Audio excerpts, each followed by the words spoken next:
Bonjour à tous et bienvenue dans une nouvelle vidéo pour faire le bilan de mes lectures du mois de juin.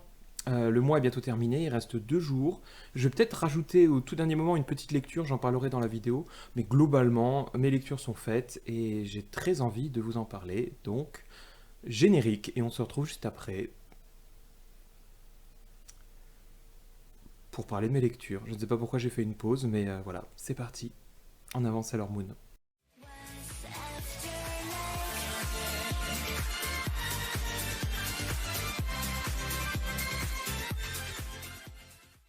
J'ai commencé le mois de juin avec une envie du mois de mai. Parce qu'en mois de mai, c'était le mois de la fantaisie.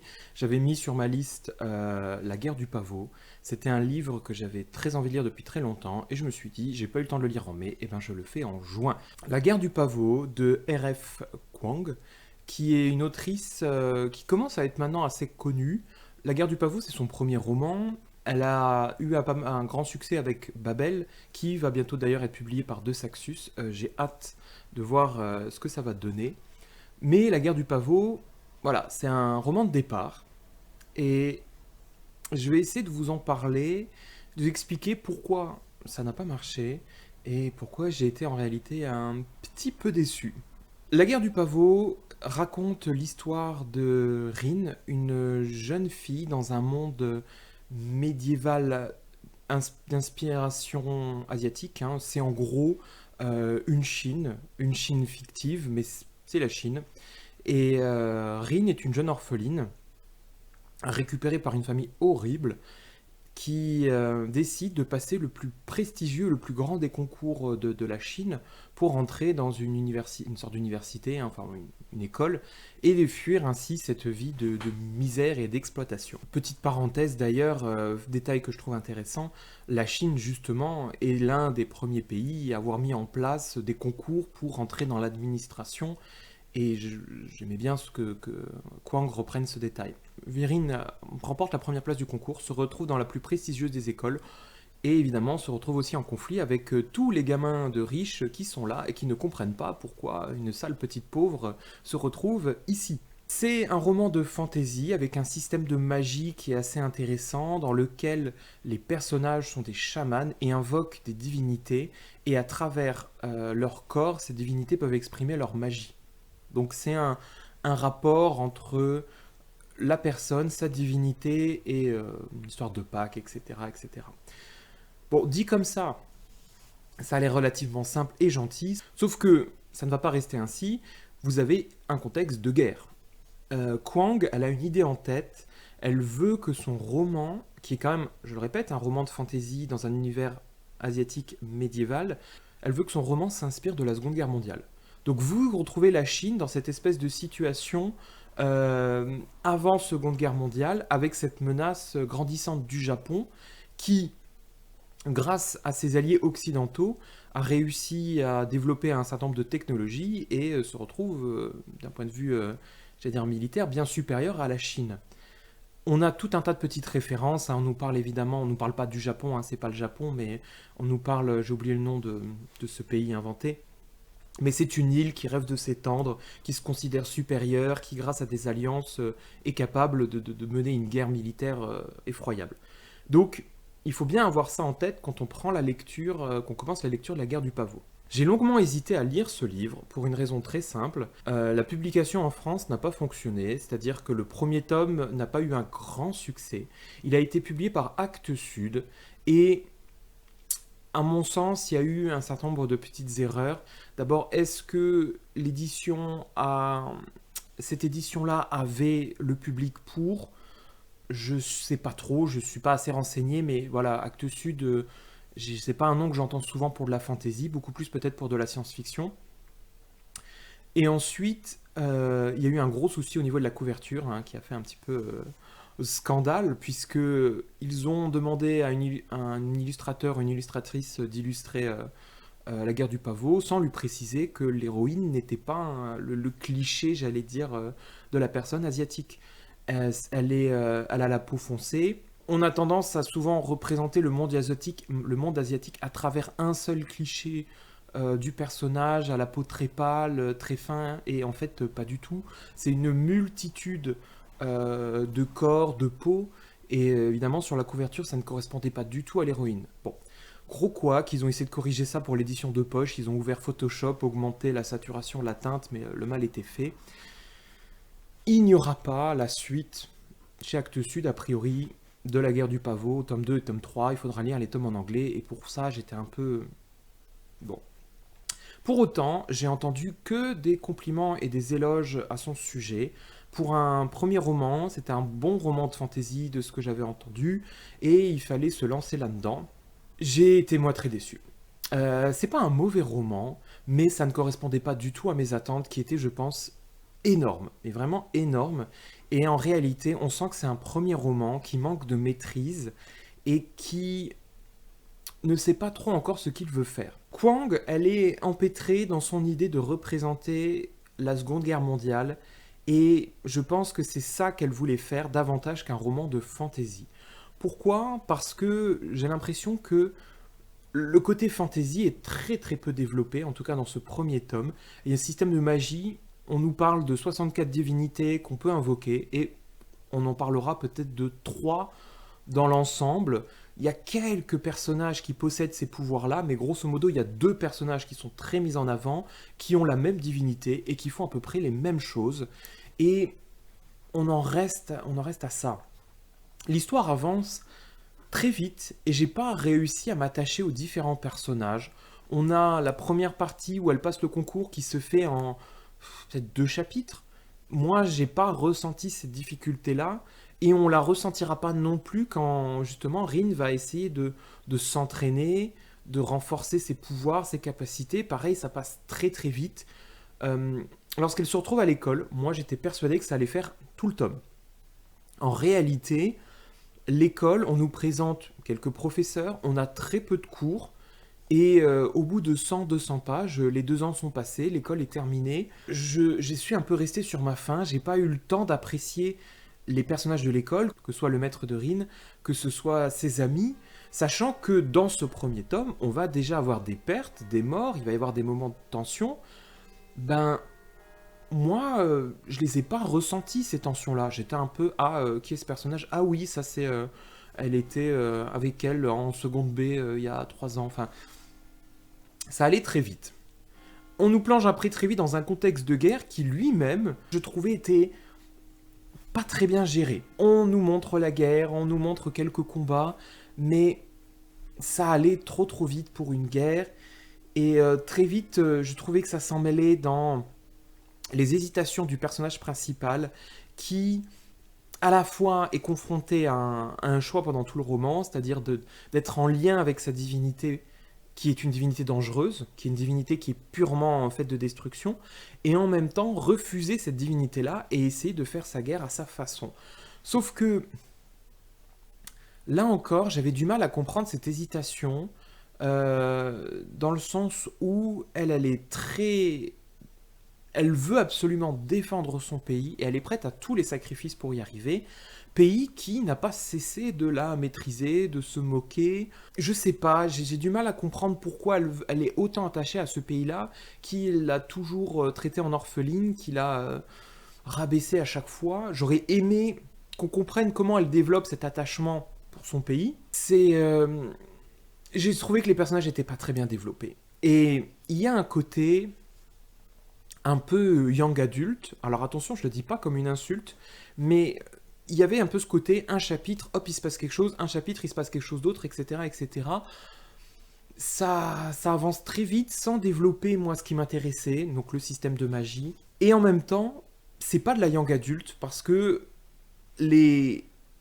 certains thèmes développés sont vraiment très violents, mais de manière assez surprenante et ponctuelle. C'est-à-dire qu'il y a un chapitre qui est pour le coup horrible. Horrible parce que là, on nous décrit la guerre dans sa cruauté la plus pure, avec des événements qui se sont produits. Hein. Il faut bien savoir que le Japon a commis des atrocités considérables sur la Chine, qu'il considérait comme un pays inférieur à ce moment-là. Et tout ça est décrit soudainement dans un chapitre. Et il y a un chapitre où c'est que les conséquences horribles de la guerre est vraiment... personne n'est épargné, c'est-à-dire qu'on va vous nous décrire les femmes, les enfants, et la manière dont ils ont été torturés. Donc, J'ai trouvé que c'était un livre qui ne savait pas trop sur quel pied danser. Est-ce qu'on veut faire quelque chose d'assez simple pour attirer un public jeune, puisque Rin est quand même une jeune enfant qui apprend à se développer, on a un parcours d'initiation. Est-ce qu'on veut tenir un propos sur la guerre et attirer peut-être un public plus mature? Je trouvais que c'était pas très bien équilibré et qu'au final, rien n'était bien fait. Moi, les propos, que ce soit sur la guerre, que ce soit sur l'hésitation entre utiliser des armes puissantes ou non, j'ai pas été transporté, j'ai souvent été laissé de glace et ça n'a pas du tout fonctionné. Chose amusante, je suis allé voir sur Goodreads à la fin, parce que pour regarder un petit peu les remarques, il a 4 étoiles le roman, tout le monde l'adore, il n'y a que moi et c'est amusant parce qu'un youtubeur américain que j'aime beaucoup, qui lui a mis 3 étoiles en disant finalement il a même hésité à lui mettre 2 et comprend pas du tout la hype. Il n'a pas expliqué pourquoi, j'étais un peu déçu parce que je me suis dit tiens c'est peut-être les mêmes raisons que moi. Et dans les tags de Goodreads, euh, vous avez high fantasy, vous avez young adult et j'étais un peu... On voit en fait dans les tags que tout se mélange et pour moi, c'est le signe en fait que ça ne fonctionne pas. C'est mon avis. Je vous encourage quand même à jeter un coup d'œil parce que ça reste un premier roman, parce qu'il a été aimé par beaucoup de monde, parce que je le répète, mes attentes étaient énormes et en fait, je pense que si on a des attentes moins extraordinaires ou si on veut peut-être débuter un peu dans de la fantaisie, pourquoi pas. Mais moi, ce roman, je j'hésite sincèrement à lire la suite. Je pense que je le ferai parce que sait-on jamais, ça peut se bonifier avec le temps, mais j'hésite sincèrement à lire la suite, sachant que ça sera en anglais et que ça va être encore plus dur. Déception, mais j'ai quand même envie de lire Babel de son roman qui sera bientôt sorti par de Saxus. J'ai hâte de voir ça. Ce n'est pas du tout le même univers, donc pourquoi pas. Autre roman, autre déception. Et alors là, je vous montre la grosse brique. Alors, c'est pas ce roman-là que j'ai lu, mais c'est juste pour vous montrer à quoi ressemble cette trilogie. Enfin, c'est pas cette trilogie, cette comment on appelle, tétralogie, pentalogie? Oui, pentalogie, je crois. Je ne sais plus. Je vais essayer de vous en parler rapidement parce que après avoir lu 5 tomes, et ouais, parce que là c'est le tome 3 que je vous montre, mais en réalité il y en a 5 et j'ai fini le tome 5, donc ça y est, c'est terminé. Euh, je sais plus ce que j'étais en train de dire, mais c'est pas grave. C'est une série, oui, qui est en train d'être rééditée, enfin publiée en poche, parce que là je vous montre le format, le gros format, qui est, je le trouve, pas très joli. Honnêtement, l'effort de Brajlon sur cette couverture, je le trouve vraiment très minime, alors qu'en réalité, les couvertures de poche sont beaucoup plus jolies et me tentaient davantage. Je les ai vues en rayon pour le tome 1, il était vraiment très joli. Ce sont 5 gros pavés que je me suis imposé. Je suis allé jusqu'au bout et je me suis demandé tout le long pourquoi. Si, je sais pourquoi. Le cœur des dragons, je vérifie parce que ça c'est bien le titre, chaque tome a un titre différent, mais l'ensemble de la série c'est le cœur des dragons. Le cœur des dragons, c'est une série de fantasy qui se veut high fantasy, qui se veut LGBT aussi, qui raconte une histoire je... que je vais essayer de vous résumer, mais ça va être compliqué. Le tome 1 a choisi une structure qui se veut un petit peu compliquée, on suit les aventures de Kirin à travers 2 temporalités. Une temporalité dans laquelle il est esclave et une autre dans laquelle il se retrouve. On nous explique comment il va devenir esclave en fait. Ces 2 temporalités rajoutent une complexité du récit qui n'est pas nécessaire et qui apporte une forme de mystère et en même temps n'est pas intéressante parce qu'elle ne se complète pas.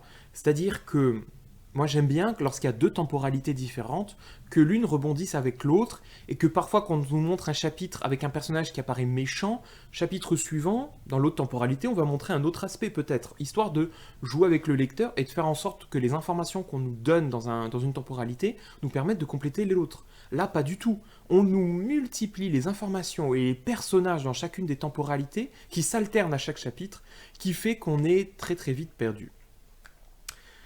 Kirin, c'est un jeune garçon, musicien, voleur, qui, lors d'un cambriolage, découvre un terrible secret et se retrouve au cœur de 1000 menaces, de 1000 aventures, de 1000 histoires qui vont le mener à devenir esclave, à découvrir ses origines, à essayer de sauver un empire qui manque de s'écraser, à lutter contre des démons, à affronter un effroyable magicien du nom de Relosvar, des démonistes, des dragons.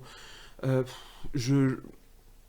Vous voyez là, c'est un récit qui se veut complexe, ça se veut de la high fantasy, mais c'est compliqué uniquement parce que l'autrice multiplie les créatures, les sorts, les possibilités, sans jamais les exploiter réellement. Vous avez une œuvre qui se construit autour de quand même 5 ou 6 régions, avec une temporalité sur plus de 1000 ans, 2000 ans, avec des familles. Il y a 8 familles qui sont développées plus ou moins, mais on va quand même y faire référence à chaque fois. On a des divinités, on a un système de réincarnation. Donc vous avez des personnages qui sont morts il y a 1000 ans, qui se réincarnent dans d'autres personnages et qui vont dire ah oui, en fait, lui c'est mon cousin, ah lui c'est ma mère, elle ceci, elle cela.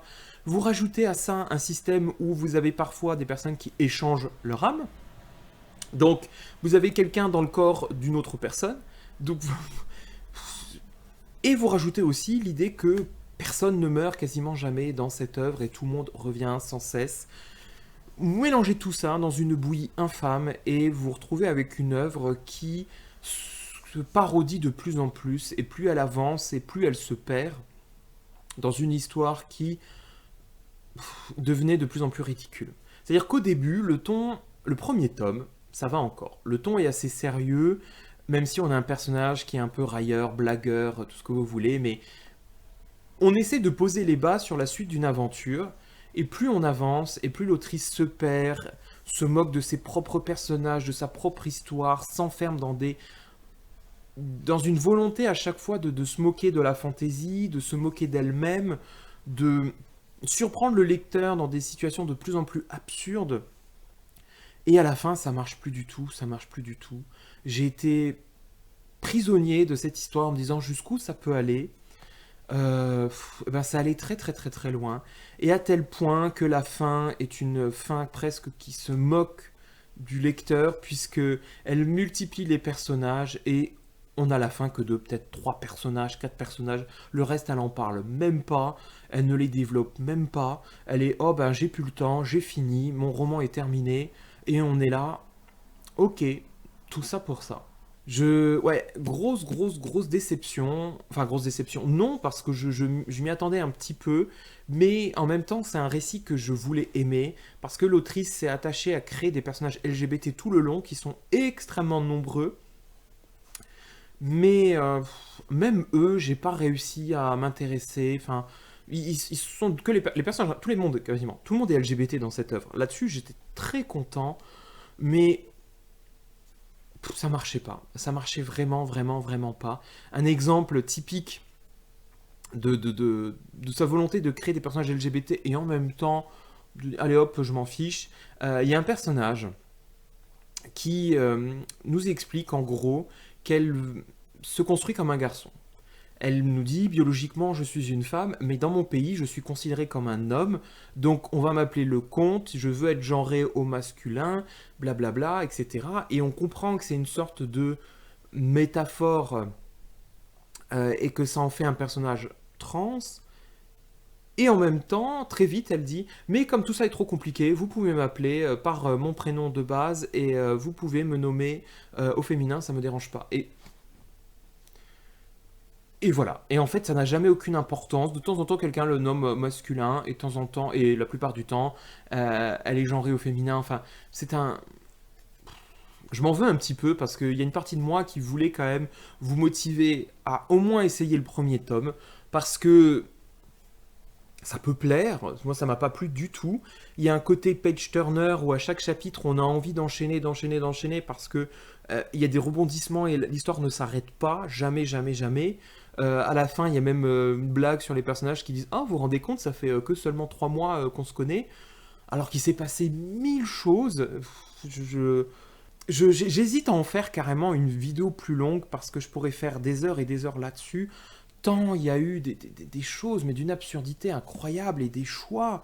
Pour vous dire, le tome 2, par exemple, elle s'est dit, tiens, j'aimerais bien trouver un concept. Donc, Kirin rentre dans une auberge, rencontre 3 personnages, et ces personnages lui disent, bah tiens, on va te raconter notre histoire. Et donc, on recule en arrière pour se concentrer sur ces personnages-là, et on ne sort quasiment jamais de l'auberge du tome 2. Et j'étais, quoi? Donc l'histoire n'avance plus, on fait un flashback en arrière pour se concentrer sur des personnages. Alors certes qu'on va apprendre à aimer, etc. Mais nous, le personnage principal, c'est Kirin, on veut l'aimer. Enfin, Le tome 4, elle fait un peu la même chose, où elle se dit, tiens, j'ai envie de... Ces personnages secondaires qui étaient ultra secondaires, j'ai envie d'en parler maintenant. Donc j'en parle, donc elle va leur donner de l'importance, et sans se faire avancer l'histoire. L'histoire n'avance quasiment pas. On est à nouveau sur des flashbacks, et en gros, tiens, voilà ce qu'on a fait pendant 3 tomes. Pour moi, c'était beaucoup, beaucoup trop ambitieux. Je pense que Jen Lyons, parce que je ne l'ai pas dit, mais c'est elle l'autrice, Jen Lyons, avait beaucoup trop d'ambition. On ne commence pas une œuvre pareille sans avoir bien, bien, bien préparé tout ça. Il y a l'ambition de La Roue du Temps de Game of Thrones, mais sans le talent et sans le temps, parce que je crois qu'elle a sorti les tomes à la suite en 5 ans. Je vois pas comment on peut créer un monde aussi complexe, aussi riche et aussi immense en 5 ans. Pour moi, elle n'a pas réussi. Après, peut-être que pareil, sur un public plus jeune qui s'intéresse davantage aux relations avec les personnages, parce que c'est surtout ça, hein, à un moment donné, les personnages sont empêtrés dans leurs histoires d'amour, dans leur tu es ma mère, toi tu es ma grand-mère, toi tu es ceci, toi tu es la réincarnation de cela. Si c'est votre délire, pourquoi pas? Moi, à chaque fois j'étais, mais qui est-ce? Ouais, et ça c'est un grand truc de Jen Lyon, c'est qu'il y a un personnage qui se présente et révélation, en fait je suis, et tout le monde est ah incroyable, et toi tu es je n'ai aucune idée de qui tu es. Voilà. Mais au moins c'est une lecture qui est terminée. Là j'ai fini les 5 tomes, je n'en parlerai plus jamais, c'est fini. Grosse. Ouais, ouais. Syndrome de Stockholm peut-être à l'intérieur de cette série, je pense. J'ai lu la fin, j'ai été bien bien déçu comme il fallait, j'en parlerai plus jamais. Terminons quand même sur une note positive, puisque j'ai fini La Fortune de la saga Blackwater, et pour le coup, j'ai beaucoup aimé, même si on sent une lassitude de l'auteur, hein, puisque dans Blackwater, vous le savez, je l'ai répété 1000 fois si vous suivez mes très longues vidéos, on suit les aventures de la famille Casquet à travers le temps. Et là, on est quasiment sur l'aventure des enfants et des petits-enfants. On commence à découvrir la richesse de la famille qui s'étend au fur et à mesure et la famille devient de plus en plus puissante. Donc on s'intéresse un petit peu sur les aspects, j'allais dire, économiques, et on s'intéresse sur la vie des enfants et des petits-enfants. Je trouve que ça commence un petit peu à la fois à tourner en rond parce que l'auteur n'a pas spécialement envie d'introduire de nouveaux personnages, donc il y a un côté un peu marions-nous entre nous. En même temps, c'est une série que j'apprécie toujours. Je trouve que la plume est toujours aussi jolie et je suis très très content de voir ces personnages évoluer. C'est pour ça que lorsque j'ai fini le tome 5, j'ai quasiment enchaîné tout de suite sur le tome 6. Regardez comme il est beau ce tome 6. Et je l'ai presque fini, en fait il me reste quoi, moins d'une centaine de pages. Et j'ai hâte de vous en parler. Parce que si le tome 5 était un peu dans la routine, l'habitude et d'une certaine façon dans un côté un peu classique, enfin comment dire, dans un côté commencer à tourner en rond, on sent que l'auteur là dans le tome 6 veut en finir. Et je sais pas où il m'emmener, mais pour le moment à chaque fois je suis mais je vous en dis pas plus parce que j'ai hâte hein, simplement de finir le tome 6 et de parler du tome 6. Mais le tome 5, c'était un bon tome de transition qui s'intéresse à plein de personnages que j'aime et que j'apprécie, qui développe des personnages qui me font mourir de rire et d'autres personnages qui m'ont beaucoup touché. Donc je suis curieux de voir comment tout ça va finir. C'est sûr que je vais pleurer parce que j'ai déjà été très triste pour un certain nombre de personnages. Je vais l'être encore sûrement davantage. Cette vidéo commence à être une fois de plus très longue. J'ai très très chaud. Mais c'était avec grand plaisir que je vous ai parlé de tout ce qui n'a pas fonctionné ce mois-ci. Je vous laisse un indice sur ma lecture du mois de juillet. Vous aurez la réponse très très vite. Mais voilà, je vous en dis pas plus. Il y a un indice caché dans cette vidéo. Je vous embrasse très fort. N'hésitez pas, comme toujours, à me partager vos commentaires. sur ce que vous pensez de mes lectures, ce que je m'entête à lire un peu tout et n'importe quoi. Si vous avez lu La Guerre du Pavot, vous avez aimé, parce que j'ai quand même envie d'avoir des avis positifs, et il y en a. Et ça m'intéresse d'échanger et de comprendre et de voir ce qui a fonctionné pour vous, parce que moi ça me fait quand même plaisir quand vous aimez les lectures, même si moi je les ai pas appréciées. Faites-moi taire, hein, faites-moi taire, je vais simplement lancer le générique. Je vous embrasse très fort et on se retrouve très vite pour une prochaine vidéo. Merci à vous, bye bye.